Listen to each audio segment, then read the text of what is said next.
when someone feels part of your brand, not just a consumer, they're more willing to share really candid feedback because they care.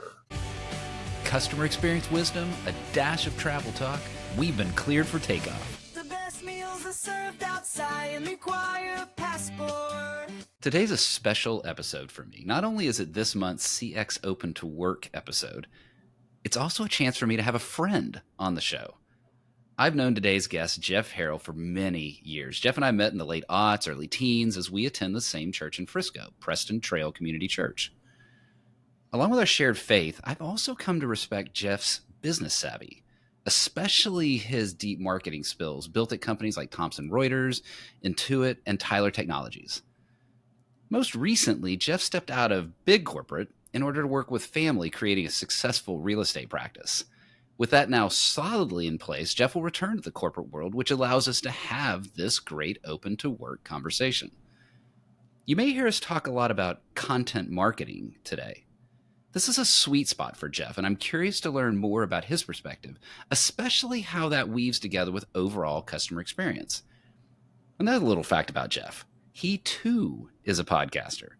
In fact, when I was just getting started back in 2021, Jeff really helped me understand the nuts and bolts of the podcasting world, his approach, and what it takes to make a great podcast. I am only here 200 episodes, approaching 4 years because of Jeff's help and influence. Jeff, welcome to CX Passport.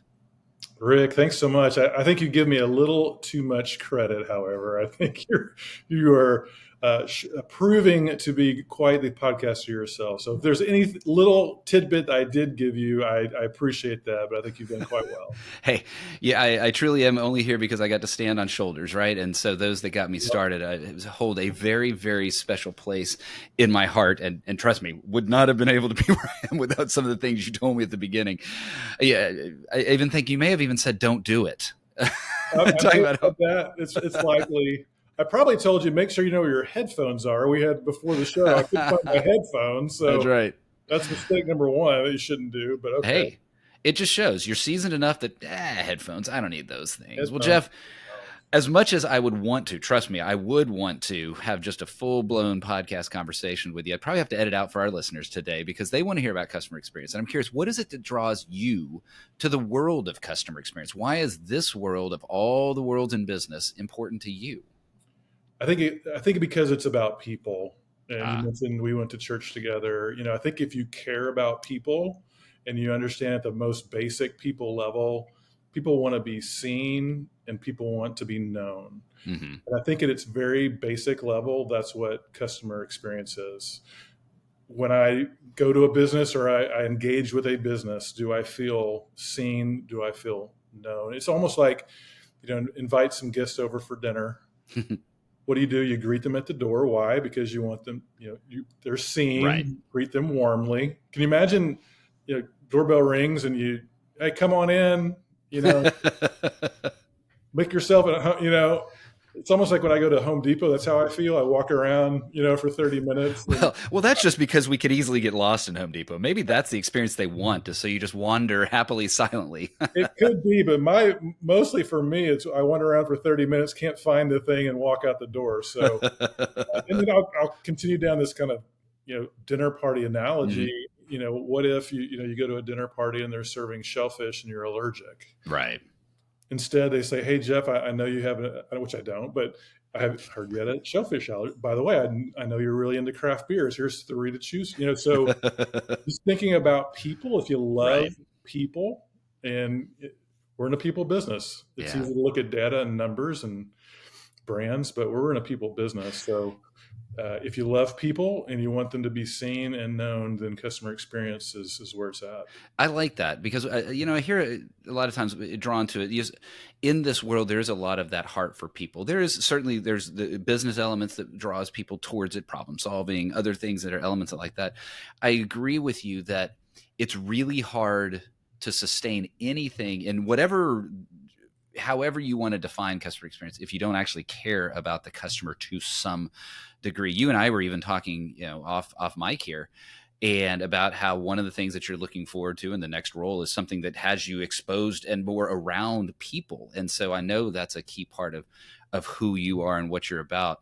Well, when you think about that, you talk about the dinner party, which, by the way, now I know if you're ever coming over to my house, I got to make sure and have those craft beers. So at least I got that little That part is insight. true. The shellfish, not true. The craft beer part is I'm sitting there. What's in my fridge right now? What's in my fridge right now? Okay, well, but as you think about that and the experiences that you've been a part of in the past, how have you created an experience that your customers wanted in the past?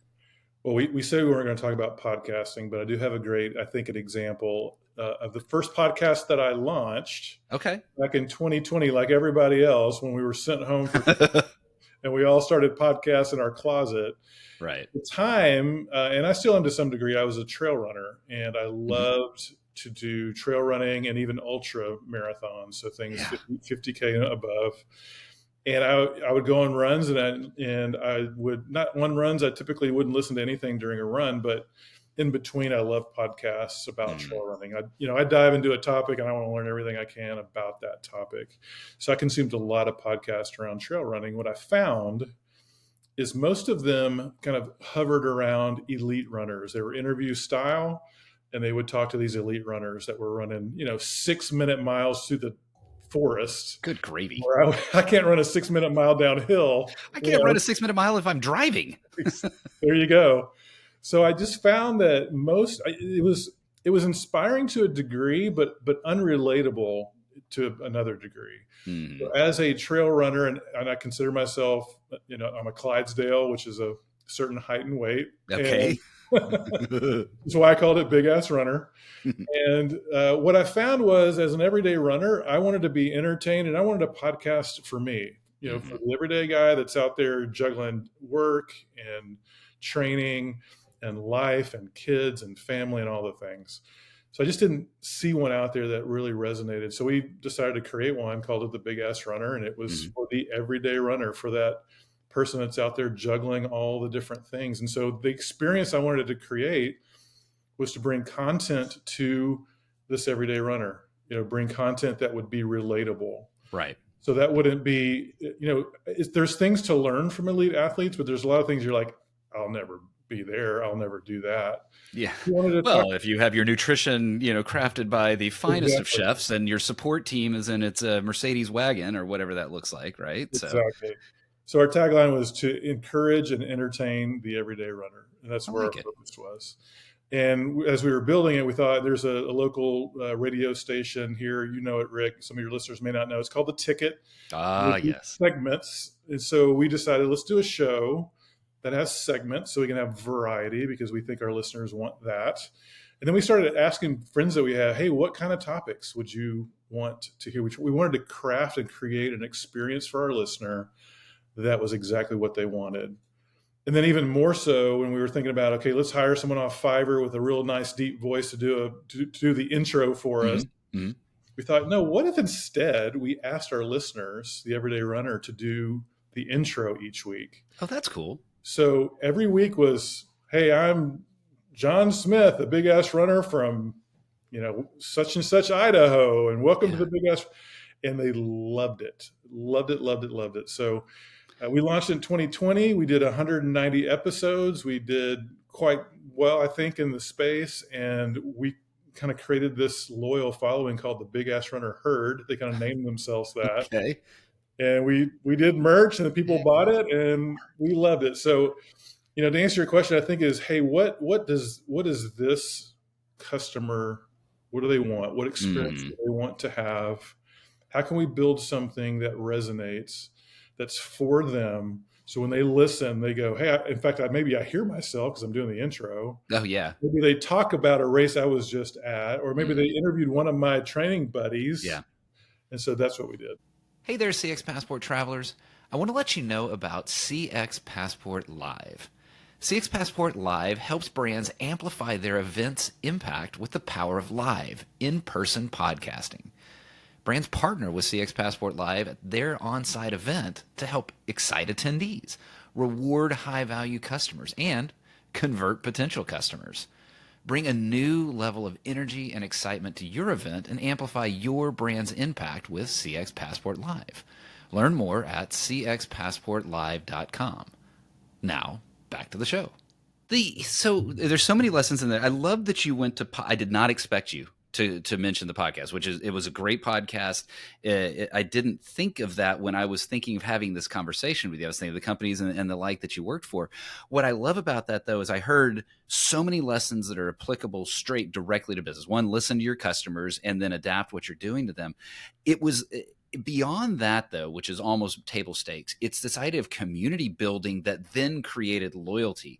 Your customers, aka your listeners, identified themselves as part of your brand, not a consumer of your brand. They said, I am a big ass runner, and that's what I want to be. I love those ideas that you brought into that. How did you go about building that community so that, because I imagine episode 1, there wasn't somebody to record that first intro, maybe not even episode 2 or 3, or so how did you go about building that community in a way that people felt like, I want to be this brand? We actually use social media. So we launched social media ahead of time. So we actually did, believe it or not, the first episode was one of our listeners. Oh, well, then I stand corrected. Happy to be corrected, actually. Yeah. So we created, we said, okay, let's extend the show. Let's do a little preview through, we just built a Facebook Big Ass Runner page profile. And started, friending people that were trail runners, and kind of built a little bit of an audience that way, and dropped our preview episode. It was just a 2-minute, here's why we exist in the world. And then I was shocked, to be honest, Rick, because I'm like, okay, is anyone going to say yes? Hey, you've never heard the show before. You've never listened to a single episode, because there aren't any. Right. Did you do an intro? And I was shocked that people were like, they want to be part of something, right? And especially when you just talk about the why behind what you're doing and who it's for. And I think that's a lesson too for me, is if you're crystal clear on who your audience is, and you really understand, what big problems they're trying to solve. In the trail running world, it's just like, how do I just train and balance all these other things? Or I've never been in a race before. What do I eat before? I'm not elite. My stomach's not trained. What do I eat? So just understanding how much Babe's fried chicken am I allowed to have before a race, right? And the answer is as much as you can tolerate. And, so I think us being our audience as well was helpful, because we said, what would we want? Yeah, that makes sense. So Jeff, I mentioned in the intro content marketing. Normally I ask an OpenToWork a guest at this point, how does this affect business results? Well, you already described how this focus on experience affected your business results. You had a successful podcast from episode 1, and then growing from there because of that focus on your customer, your listener, your community of big ass runners. So I want to actually go into content marketing specifically, because what you're talking about, in my mind, and it's a relatively unformed understanding of it, is that idea of content marketing. You use your social media to create the brand, to create the podcast, and that.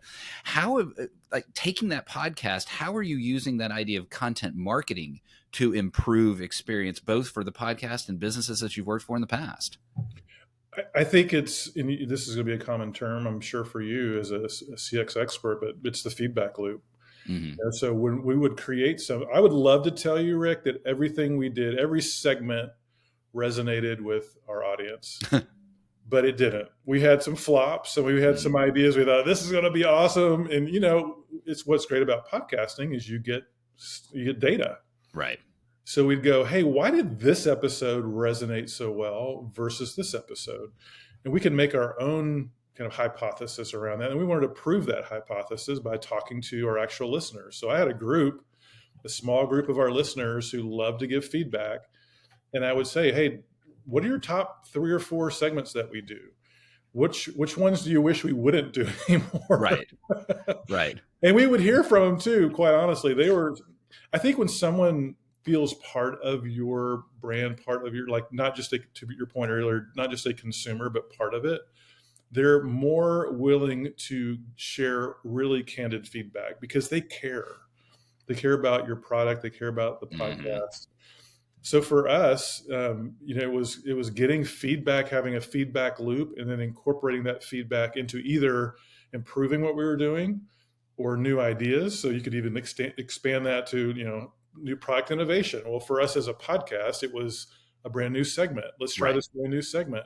And it kind of led us to probably our most popular segment, which was called Why I Run. And why that was so powerful is we started to hear, it's great to get out on the trail. There's a lot of mechanics around it. There's form, there's, but really for me, it's about the why. Why am I out there? I'm out there because I want to be healthier. I'm out there because I want to feel like I'm, one with nature. I'm out there because I've got big goals and I'm not sure I can make them. I'm a little bit fearful that I can actually do 100K. So that's why I'm out there. So we allowed people, our listeners, to share their why. And that was probably when the stats and the feedback proved that was the most powerful segment we ever did. We would never have gotten there because we didn't just think, hey, let's do it. Why I run. It came from feedback from our listeners. And so I think as a content marketer, you're creating content that's trying to help address or solve a problem or a pain point. But you've got to make sure you have that feedback loop, because you can get in this echo chamber of here's what they want. And here's this worked before, let's do this again. But if you don't have that feedback loop that kind of spurs either improvement or new ideas, then I think you become just sort of okay. But if you want to be excellent, I think you've got to have that feedback loop.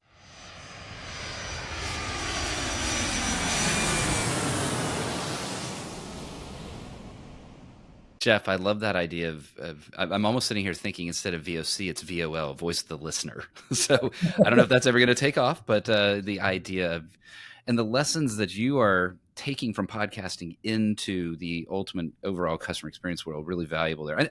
I have to imagine, Jeff, that when you went to some of these runs, there was some distance, not just the distance you ran, but distance to get there. And travel can be a little bit challenging. It's nice to stop off in a lounge. And that's what I invite you to do right now here and join me in the first class lounge. We're going to move quickly here and have a little bit of fun. It's like the third time I've been in a first class lounge, just so you know. Really? Okay. All right. Well, I don't want to hear the compare and contrast between the other two, but I'm saying I didn't fly enough to actually get upgraded into the first class lounge. So I'm excited to be here now. There are back doors, ways to sneak in, people that you know, that kind of thing. Absolutely. So yeah, but well, you experienced it. It can be a treat, and I hope that it's a treat for you today here. What's a dream travel location from your past?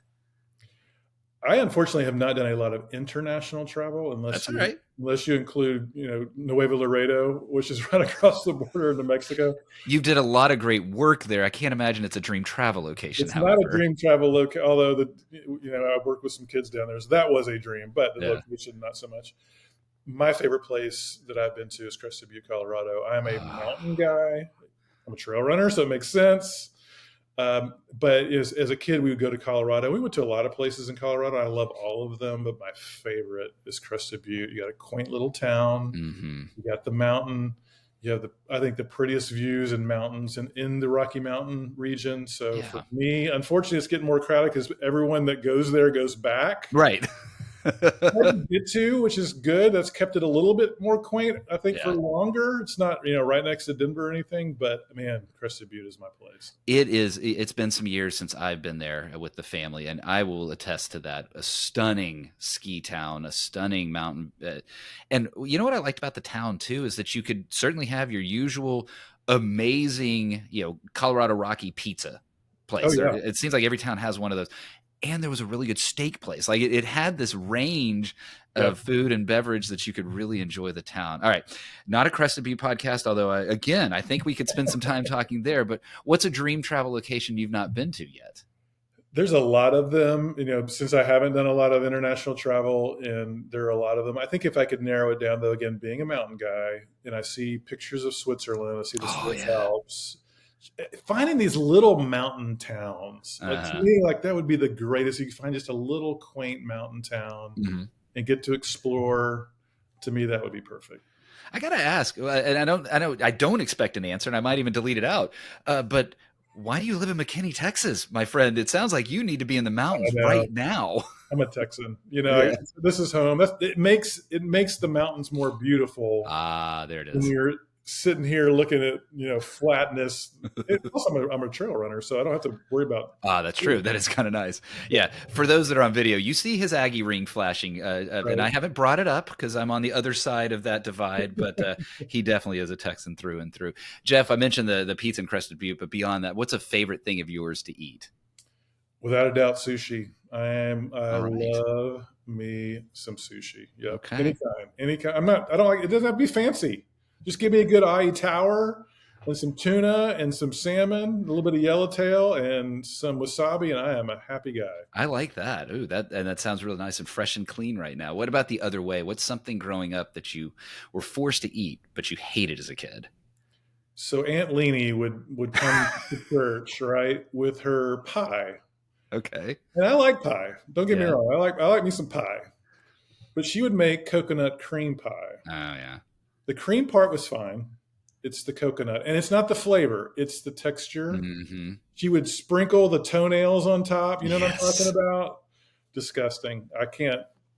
I love most foods, but you throw coconut into something, like with the little strands. Yeah. I call them toenails. Yeah.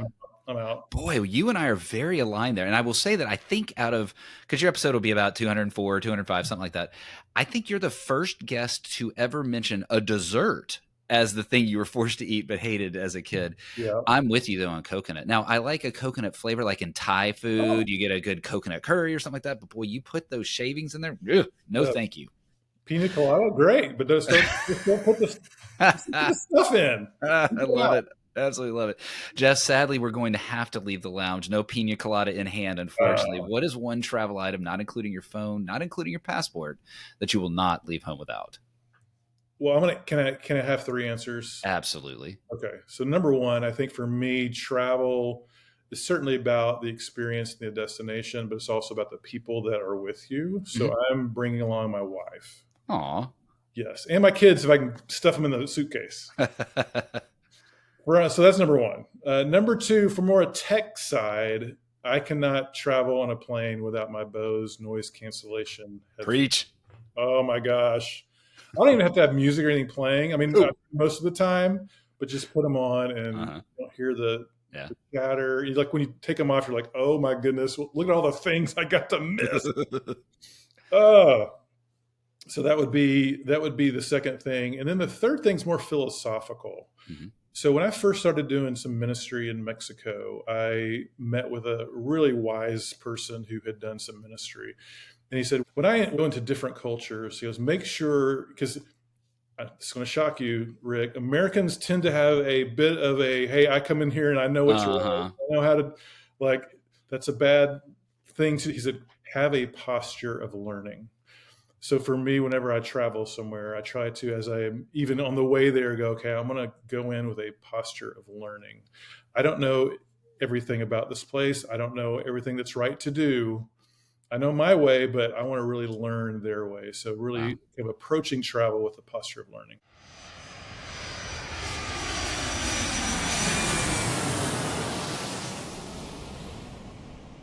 Jeff, that may be one of the most beautiful, certainly most thoughtful, something that's getting my brain to say, Rick, I don't even know that you want to continue the podcast here. We should just end it right there on posture of learning. A little too kind.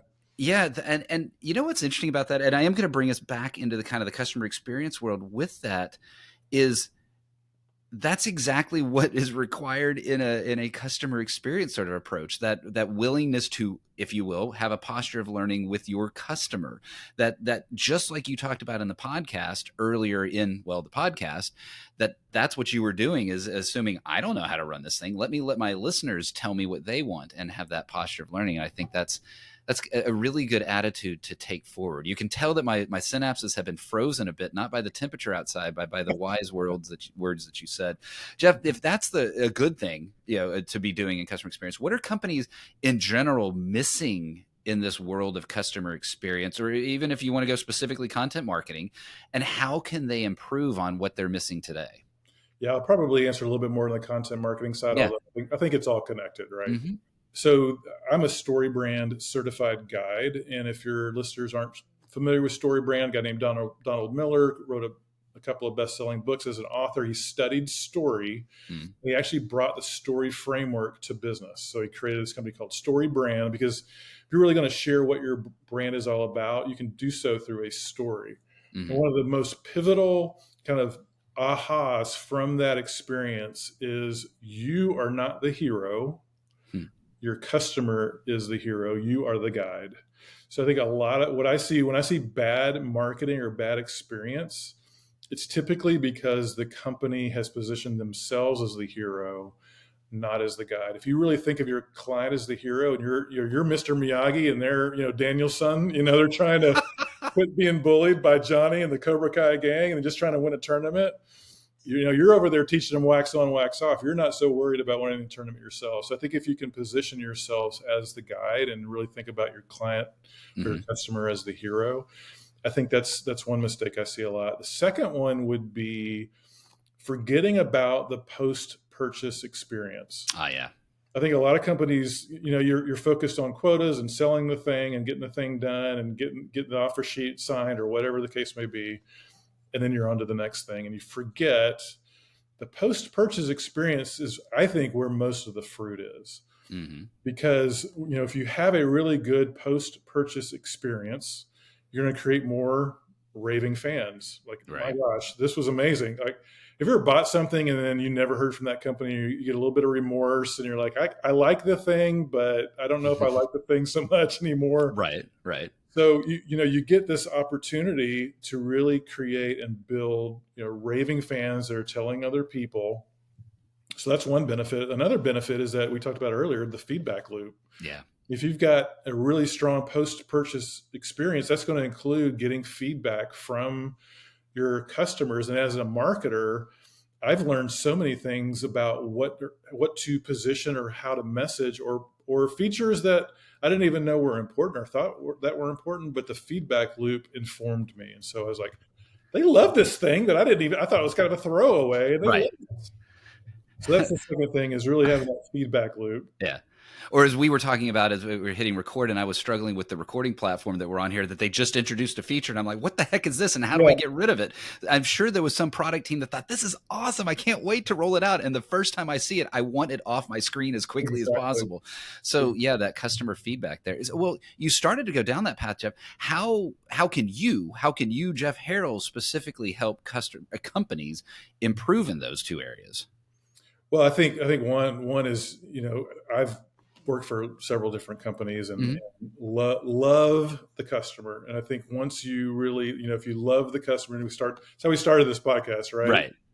Be seen and be known. Mm-hmm. If you love understanding customers, then making sure that post-purchase experience is fantastic is, for me, I'm a SaaS guy. I'm a SaaS marketing guy. Mm-hmm. And churn is a huge deal. Retention rates is a huge deal, and share a wallet is a huge deal. So by really creating that end-to-end great customer experience that includes post-purchase experience, you're gonna reduce your churn rates, you're gonna increase your retention rates, and you're gonna grow your share of wallet. So for me, as as someone who wants to pour all that I've learned into a new company that right. hopefully it's a tech and we got that cares about their customers. Those are the kinds of things that I really think about. Yeah. And so tell me that, like, if you were thinking about what's next for you in this is where kind of what's that next role? What does it look like for you where you're doing that for a company? What does that mean to you? And what does it look like? It's a good question. And I think it's probably in content marketing or product marketing. Mm-hmm. That's really where my love is, because again, it's about understanding the customer and understanding them to the point where you can create great content that helps them along their journey. So if you understand what their buyer's journey is, and you're able to create great content to help them along the way, and then help the company obviously make money, that's important too.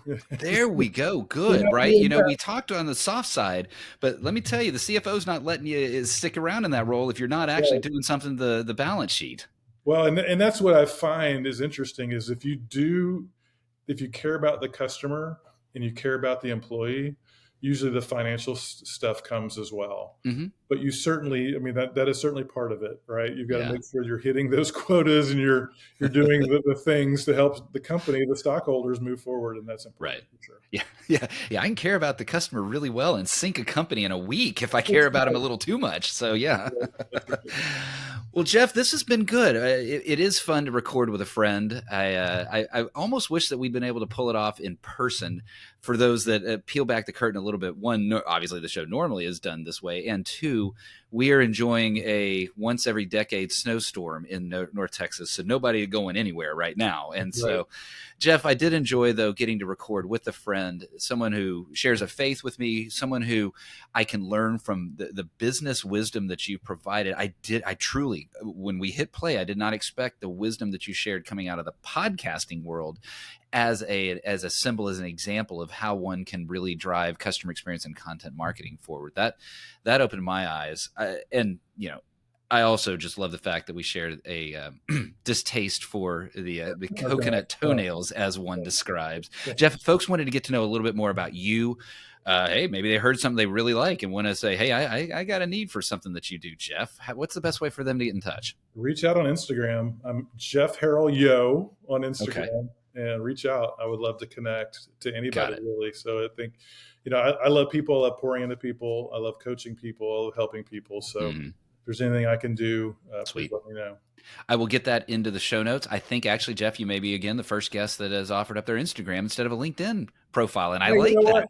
You can go to LinkedIn. I'm on LinkedIn too, but sure. But that's an and, right? It's Instagram and LinkedIn. So I'll get both of those there in the show notes, and I look forward to folks reaching out to you there, Jeff. It was an absolute delight for me. Thank you for being on CX Passport. A lot of fun, Rick. Thanks so much for having me. Appreciate it.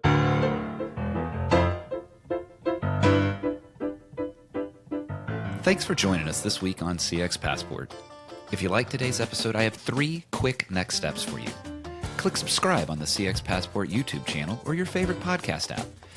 Next, leave a comment below the video or a review in your favorite podcast app so others can find and enjoy CX Passport too.